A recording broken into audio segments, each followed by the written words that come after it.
دیکھتے ہوئے ایک میسج آپ کے سپرد کرنا چاہتا ہوں، اس لیے کہ یہاں سارے لوگوں کی نظریں ہیں اور ہمارا پیغام بہت جلدی لوگ پھیلا بھی دیتے ہیں، تو جو سننا چاہیں اور جو بہت زیادہ آبزرو کرنا چاہتے ہیں ان سب کے لیے بھی ایک خاص میسج اللہ تبارک و تعالیٰ نے اس روئے زمین پر انسانوں کو بنایا، تو اس کا ایک قانون ہے اللہ تعالیٰ کا کہ اس زمین کو فساد سے بچاؤ۔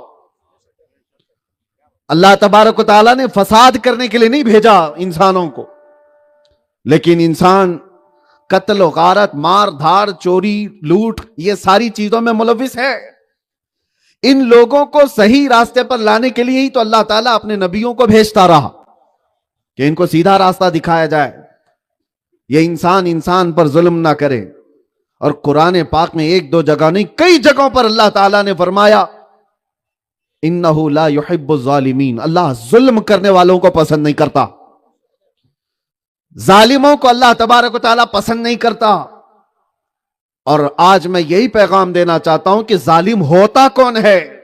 ہر کوئی دوسرے کو کہہ رہا ہے نا، پہلے یہ معلوم ہو جائے کہ ظلم ہے کیا اور ظالم کون ہے۔ ظالم کمزور آدمی نہیں کرتا، بستر پر پڑا ہوا مجبور آدمی ظلم نہیں کرتا، ظلم جب بھی ہوتا ہے تو طاقت کے ساتھ ہوتا ہے۔ طاقت جب بھی کسی کے پاس آئے تو وہ ظلم ساتھ میں کرنے لگ جاتا ہے، کمزور نہیں کرتا۔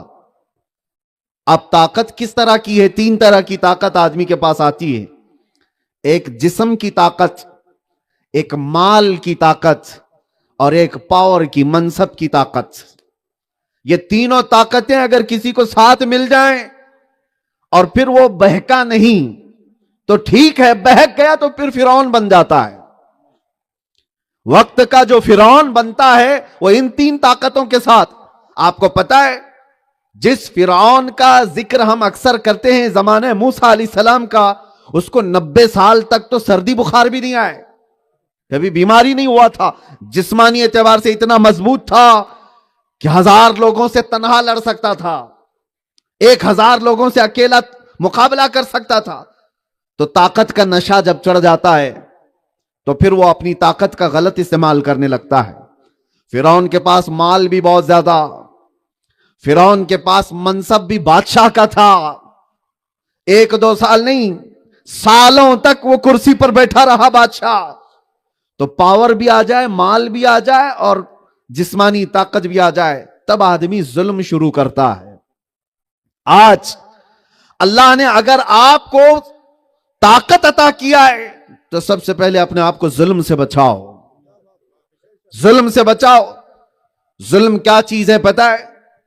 ہمارے نوجوان توجہ سے سنیں، جس کے پاس بھی تھوڑی سی باڈی بن گئی وہ سب سے پہلے مکہ آزما کے دیکھتا ہے کہ کتنا تیز لگ رہا ہے، اور کس پہ آزماتا ہے؟ کمزور پہ۔ تھپڑ کس کو لگا کے دیکھتا ہے؟ اپنے سے کمزور پہ۔ جسمانی طاقت جب بھی کسی کے پاس آئے اسے کنٹرولنگ کا امتحان شروع ہو جاتا ہے اس کا۔ اللہ تبارک و تعالیٰ اس کو دیکھ رہا ہے کہ دی ہوئی طاقت کا استعمال کہاں کرتا ہے۔ بہت سارے تو وہ ہیں جو اپنی طاقت کا سارا استعمال اپنی بیویوں پہ کرتے ہیں، کیونکہ وہ محلے میں ان سے زیادہ طاقت والے موجود ہیں، دوسروں پر استعمال نہیں کر پاتا تو عورت پہ کرے گا۔ اور دنیا کا سب سے بڑا بزدل آدمی ہے جو اپنی طاقت کا استعمال اپنی عورت پہ کرتا ہے۔ جب تمہارے پاس طاقت آئی اور اس کا استعمال غلط کیا تو پکڑ کتنی سخت ہے۔ اللہ تعالیٰ فرماتا ہے لا تحسبن اللہ غافلا عما يعمل الظالمون انما يؤخرهم ليوم تشخص فيه الابصار۔ ظلم کرنے والے یہ نہ سمجھیں کہ اللہ تمہارے کاموں کو نہیں دیکھ رہا ہے، وہ تو تمہیں ڈھیل دیا ہوا ہے، وہ تو تمہیں ڈھیل دیا ہوا ہے اس دن تک کے لیے جب ساری آنکھیں تمہیں دیکھیں گی اور تمہاری پکڑ ہوگی۔ قیامت کے دن کے بارے میں تو میرے آقا صلی اللہ علیہ وسلم فرماتے ہیں ظلم کرنے والے بڑے بڑے بادشاہوں کو بلایا جائے گا اور ان کی حیثیت چونٹیوں کی طرح ہوگی، اہل محشر ان کو پیروں سے روند رہے ہوں گے، اور رب تعالیٰ فرمائے گا یہ وہ لوگ ہیں جنہوں نے اپنے طاقت کا استعمال کر کے لوگوں کے درمیان اپنی بڑائی کا اعلان کیا تھا۔ آج یہی طاقت کا غلط استعمال پورے معاشرے میں فساد مچایا ہوا ہے۔ جس کے پاس پیسہ ہے اور جس کے پاس پاور ہے وہ اپنی طاقت کا غلط استعمال کرے گا تو زمین میں فساد آ جائے گا. زمین کے اندر فساد کہاں سے آتا ہے؟ آسمان سے نہیں، زمین سے نیچے نہیں، انسان کرتے ہیں. انسانوں کے اندر سے ہی فساد آتا ہے. اور سب سے پہلے میں یہ تینوں طاقتوں کا غلط استعمال کرنے والے کی چند مثالیں دے دوں. جسمانی طاقت کا غلط استعمال کرنے والے. آج باڈی اگر تمہاری بنی ہے تو یاد رکھنا تمہارے ہر ہاتھ اور ہر پیر کا حساب ہے. تم نے طاقت اگر بنائی ہے اور دوسروں پر استعمال کرنے کے لیے بنائی ہے. ارے میاں انسان تو انسان، حدیث پاک میں ہے اگر تم نے یہاں جانور کو مارا ہے تو قیامت کے دن اللہ تعالیٰ اس جانور کو اٹھائے گا اور وہ جانور تمہارے خلاف مقدمہ کرے گا اور رب تعالیٰ سے عرض کرے گا کہ مولا اس نے مجھے ناحق مارا تھا. اللہ اسے سینگ عطا کرے گا اور وہ جانور کو کہا جائے گا کہ جس طرح اس نے تجھے دنیا میں مارا تھا تو یہاں بدلہ لے لے. پورے محشر والے دیکھیں گے جانور بھی اس سے بدلہ لے رہے ہوں گے جس نے اپنے طاقت کا استعمال جانوروں پر کیا تھا. جانور پر بھی تمہاری طاقت کا غلط استعمال کرنے کی اجازت نہیں. دوسری چیز، عورتیں، بچے اور دوسرے انسانوں تو چھوڑو، طاقت آنے کے بعد میرے عزیزو اتنا زیادہ سخت امتحان ہو جاتا ہے آپ کو اندازہ نہیں. مولا علی کرم اللہ وجہہ الکریم، ارے میاں یہ سارے نوجوان کاجو بادام کھا کے بھی وہاں نہیں پہنچ سکتے جو حیدر کرار کی طاقت تھی. وہ فاتح خیبر، اس زمانے میں 40 صحابہ جو خیبر کے پھاٹک کو اٹھا نہیں پا رہے تھے، حیدر کرار نے ایک ہاتھ سے اٹھا کر پھینک دیا تھا. طاقت کا وہ حال تھا، قوت اللہ نے اتنی عطا کی تھی، شجاعت اتنی تھی، میدان جنگ میں جائے تو لوگ کانپنے لگ جائیں. لیکن حیدر کرار لڑ رہے تھے اللہ اور اس کے رسول کی رضا کی خاطر. ایک دشمن کو آپ نے گرا دیا. یہ جنگ کا حال ہے، جنگ میں دشمن کو گرا دیا، اس کے سینے پر چڑھ گئے. اور ظاہر سی بات ہے شیر نر کے پنجے میں کوئی آ جائے لومڑی، پھر اس کا حال کیا ہوگا؟ مرنا ہی تو تھا. لیکن جو قید ہو کر کے دشمن آیا اس نے مولا علی شیر خدا کے منہ پر تھوک دیا. جنگ کے حالت میں اس نے تھوک دیا، سوچا مرنا تو ہے ہی، علی ابن ابی طالب مار رہے ہیں، اس سے پہلے ان کو تھوک دو. اور ایسے وقت میں کیا ہوتا ہے پتہ ہے؟ غصہ ڈبل ہو جاتا ہے. اگر ہمارے ہاتھ میں کوئی پکڑ میں آیا ہے اور اس وقت وہ ماں بہن کی گالیاں دے دے، ہم ایک تھپڑ کی وجہ اب 4 مارنے لگ جائیں گے کیونکہ غصہ ڈبل ہو گیا. میں تو ایک مارنے والا تھا، اس نے گالی دے کر مجھے غصے میں اور بھڑکا دیا ہے. حضرت علی کے ساتھ یہ ہوا کہ جب کوئی دشمن ان کے ہاتھ میں پکڑ میں آیا تو تھوک دیا، اب اور مارنا چاہیے تھا. حضرت علی چھوڑ کر کھڑے ہو گئے، کہا جا آزاد ہے، چھوڑ دیا. وہ حیرت میں ہے، میں مرنے والا تھا چھوٹ گیا. کھڑا ہوا، پوچھتا ہے اے علی میں تو ختم ہونے والا تھا اسی لیے میں نے تھوک دیا، مارا کیوں نہیں؟ حضرت علی کہتے یاد رکھ مجھے اللہ نے جو طاقت دی ہے اس کا استعمال صرف میں اللہ کی رضا کے لیے کرتا ہوں، صرف اللہ کی رضا کے لیے. لیکن جب تو نے میرے منہ پہ تھوکا تو میرا نفس شامل ہو گیا. اب اگر میں تجھے مارتا تو بات یہ ہوتی کہ میں نے بدلے کے لیے مارا ہے، میں نے بدلے کے لیے مارا ہے اور بدلے کے لیے اپنی طاقت کا استعمال کیا. میں نہیں چاہتا کہ میری ذات کے لیے کسی کو میں اپنی طاقت کا استعمال کروں. یہ ہے اسلام. میرے عزیزو، طاقت کسی کے پاس آ جائے اور اس کا استعمال کنٹرول کر کے دکھائے. یہاں کسی کے پاس 4 دن کی حکومت کیا آ گئی، وہ تو سارے غریبوں پر کرسی بچھانے لگ گیا، کتنوں کی گردنوں پر کھڑا ہو گیا. طاقت کا استعمال اسلام سکھاتا ہے. ایک تو یہ مثال میں نے آپ کو دی، علماء موجود ہیں، مسلک اعلیٰ حضرت کا نعرہ لگتا ہے. میرے عزیز، اس وقت کے فقیہ اعظم مجدد اعظم کی ایک مثال جب میں بیان کرتا ہوں تو رونگٹے کھڑے ہو جاتے ہیں. اعلیٰ حضرت امام احمد رضا خان، عالم باعمل، متقی، پرہیزگار، ہزاروں کتابوں کے مصنف، کئی ہزار علماء کے استاد.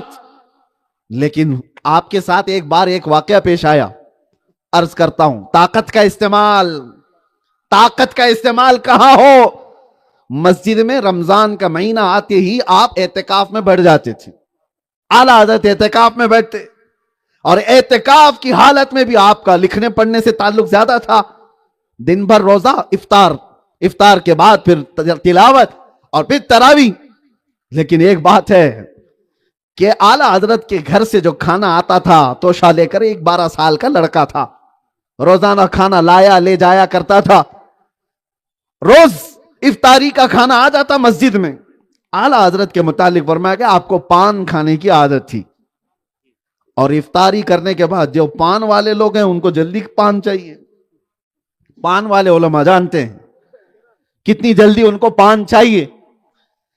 ایک دن ہوا یہ کہ بچہ توشہ لے کر کے آیا کھانے کا، اور اعلیٰ حضرت کو افطاری دے کر کے وہ چلا گیا، پان لایا نہیں.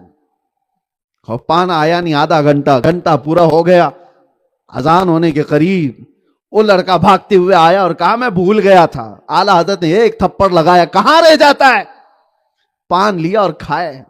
نماز پڑھنے کے بعد اعلیٰ حضرت کے شاگرد ہیں ملک العلماء ظفر الدین بہاری رحمۃ اللہ علیہ، فرماتے ہیں میں مسجد میں تھا، اعلیٰ حضرت کو دیکھا نماز کے بعد اتنی بے چینی اور بے قراری کہ آپ مسجد میں ادھر سے ادھر ٹہل رہے ہیں. میں قریب گیا، پوچھا حضور کیا بات ہے. اعلیٰ حضرت نے کہا مولانا جاؤ دیکھو وہ بچہ کہاں ہے جو ہمارا کھانا لایا کرتا ہے، وہ کہاں ہے. میں نے کہا حضور اب تو سو گیا ہوگا، رات ہو گئی، ٹھنڈیوں کی راتیں ہیں. اعلیٰ حضرت نے کہا جائیے مولانا ڈھونڈ لائیے. وہ گئے ڈھونڈنے کے لیے، بچہ کہاں ملتا ہے، ملا ہی نہیں. دو بھی آئے مسجد میں، اعلیٰ حضرت کہہ رہے جاؤ بچے کو ڈھونڈ لاؤ. جو علماء آئے ملنے کے لیے سب سے کہا بچے کو ڈھونڈ لاؤ. رات گزرتی گئی، وقت کے مجدد کی بے قراری بڑھتی گئی. اعلیٰ حضرت کہتے میں نے اس کو مار دیا تھا، ایک تھپڑ مارا تھا، اس کو بلا لائیے. وہ بچہ ملا ہی نہیں تو رات بھر جاگتے رہے. سحری کا وقت ہوا، اعلیٰ حضرت کے گھر سے وہ بچہ کھانا لے کر کے سحری کا آ گیا. جیسے ہی وہ مسجد میں داخل ہوتا ہے، اللہ اکبر، ملک العلماء ظفر الدین رحمۃ اللہ علیہ فرماتے ہیں ہم سب اسی بچے کے انتظار میں تھے کہ وہ آئے. اعلیٰ حضرت بے قرار ہیں. جیسے ہی وہ بچہ مسجد کے اندر داخل ہوتا، اعلیٰ حضرت لپک کر کے گئے اور گھٹنے زمین پر ٹیک دیا، بچے کے دونوں کندھوں کو پکڑ لیا اور کہا کھانا بعد میں دے، کل رات میں نے جو تھپڑ مارا تھا پہلے مجھے معاف کر دے، پہلے مجھے معاف کر دے. میں نے اپنی طاقت کا غلط استعمال کیا، میرے پان کے لیے میں نے تجھے مارا تھا، اپنی ذات کے لیے. بچہ کسمسایا اور کہا کہ حضور یہ کیا بات، چھوٹا سا بچہ ہے، وقت کا مجدد بچے سے معافی مانگ رہا ہے. بچے نے کہا کہ حضور چھوڑ دے، مجھے کچھ پتا نہیں. اعلیٰ حضرت نے کہا نہیں، جب تک تو معاف نہیں کرے گا میں ہٹوں گا نہیں. علماء جو کھڑے تھے وہ رو رہے تھے وقت کے مجدد کو دیکھ کر. اعلیٰ حضرت کہتے ہیں کل قیامت کے دن اگر میرا سوال ہو گیا کہ احمد رضا کیا تجھے طاقت اس لیے دی گئی تھی کہ تو اپنے سے چھوٹے بچوں پر صرف اپنے پان کے لیے ہاتھ استعمال کرے، میں کیا جواب دوں. بچے نے کہا میں نے معاف کر دیا، میں نے معاف کر دیا. اعلیٰ حضرت کہتے ہیں چھوٹا ہے، معاف کرنے کا اختیار ہے کہ نہیں کیا معلوم، معاف کرنے کا اختیار نہیں. اعلیٰ حضرت نے کہا، اپنی ٹوپی اتاری اور کہا جیسے کل میں نے تجھے مارا تھا ویسے تو بھی مجھے مار لے، میں نے جیسے تھپڑ لگا دیا تھا تو بھی مجھے لگا. اب وہ تو ڈر گیا بچہ، وقت کے بڑے بڑے علماء کو دیکھا ان کے سامنے گھٹنے ٹیکتے، اور آج یہ مجدد کہتا ہے تو اپنا ہاتھ استعمال کر.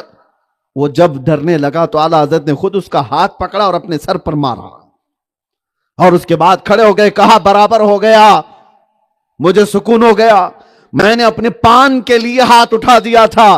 یہ ہے اسلام. طاقت آنے کے بعد کسی کمزور پر ظلم کرنے کی اجازت اسلام نہیں دیتا. لوگ آج اسلام کو جس طرح کے چہرے کے ساتھ پیش کرنا چاہ رہے ہیں، میں ان کو میسج دینا چاہتا ہوں، میاں باڈی کا اگر تمہارے غلط استعمال ہو تو پکڑ ہے قیامت کے دن.